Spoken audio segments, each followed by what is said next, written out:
SF 작품들 보면 진짜 무서운데 또 엄청나게 끌리는 디스토피아 세계관 있잖아요.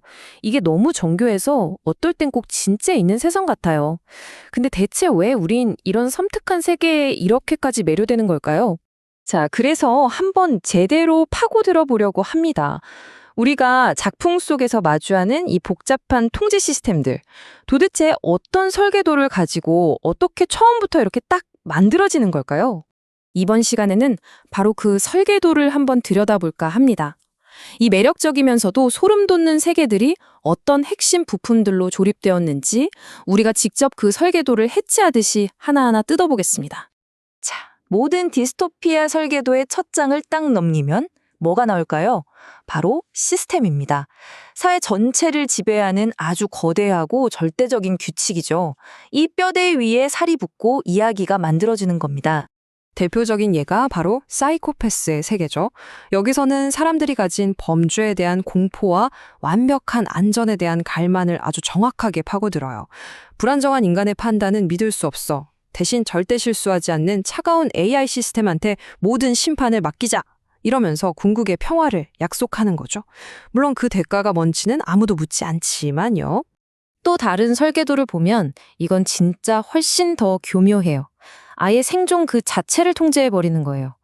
내가 살아 숨쉬는 모든 순간이 돈, 즉 에너지 포인트가 되는데 이게 매일 리셋돼서 사라져요. 그러니까 단 하루라도 일을 멈추면 그냥 존재가 사라지는 거예요.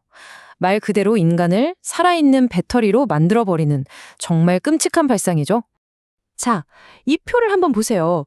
통제를 설계하는 방식이 얼마나 다른지 한눈에 딱 보이죠. 사이코패스의 시빌라 시스템은 눈에 보이지 않는 정신을 숫자로 만들어서 통제하고요. 에너지 화폐는 생존과 직결된 육체의 노동력을 끝없이 빨아들이죠. 근데 블레이드 러너는 여기서 한 발 더 나갑니다. 아예 존재 자체를 유전적으로 설계해서 복종을 새겨 넣어버려요. 정신, 육체, 그리고 존재, 인간을 이루는 모든 걸 완벽하게 통제하려는 시도인 겁니다. 이런 시스템들이 내세우는 논리는 정말 지독할 만큼 차갑고 또 효율적이에요. 시스템의 안정이라는 거창한 명분 앞에서는 개인은 뭐 그냥 부품에 불과한 거죠. 달아서 못 쓰게 되면 그냥 새 걸로 교체하면 그만입니다. 어떤 감정도 가치도 없이 그냥 소모품처럼 말이죠. 자, 그럼 이렇게 거대한 시스템의 뼈대가 세워졌다고 칩시다. 근데 사람들은 이걸 어떻게 받아들일까요?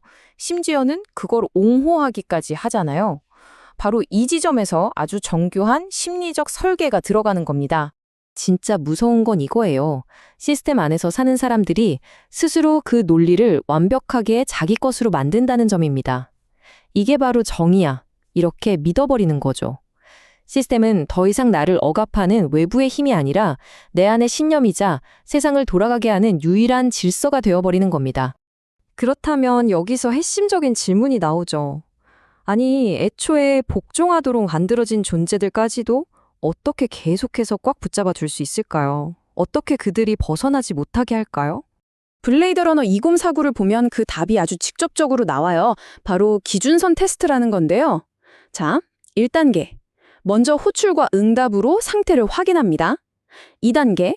일부러 감정을 마구 뒤흔드는 질문들을 던져서 균열을 찾으려고 하죠. 3단계. 피실험자는 연결이라는 핵심 단어를 계속 반복하면서 억지로 평정심을 유지해야만 해요. 만약 여기서 아주 작은 감정의 흔들림이라도 감주된다? 그럼 그 존재는 그냥 제거되어야 할 오류, 버그 취급을 받는 겁니다. 한번 들어보세요. 세포들이 세포들 속에 연결되고 또 세포들 속에 연결되고 어때요? 그냥 시적인 대사 같죠? 하지만 이건 절대 그냥 대사가 아닙니다. 이건 개인의 생각을 지우고 감정을 마비시키기 위한 일종의 자기 최면이에요. 통제를 위한 주문 같은 거죠. 하지만 아무리 완벽하게 설계된 통제 시스템이라도 말이죠. 반드시 균열이 생기기 마련입니다.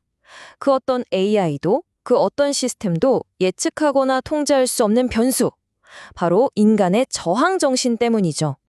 근데 이 저항이라는 게 항상 뭐 거창하게 혁명의 깃발을 들고 나타나는 건 아니에요.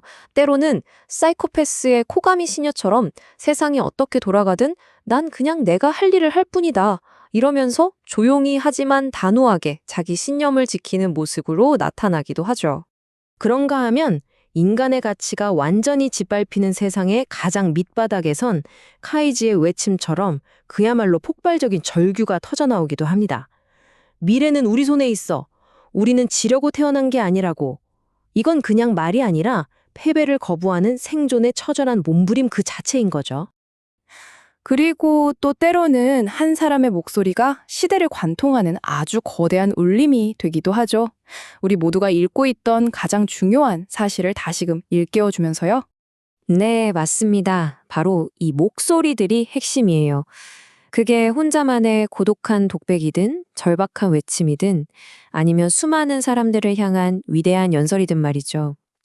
이 저항의 목소리야말로 억압적인 세계의 생명력을 불어넣고 갈등을 만들어내는 진짜 심장인 셈입니다. 결국 이 모든 이야기는 모든 디스토피아 설계도의 가장 중심에 있는 하나의 핵심적인 갈등으로 귀결됩니다. 결국 이 모든 디스토피아의 설계도들은 우리에게 궁극적인 질문 하나를 던지고 있는 거예요.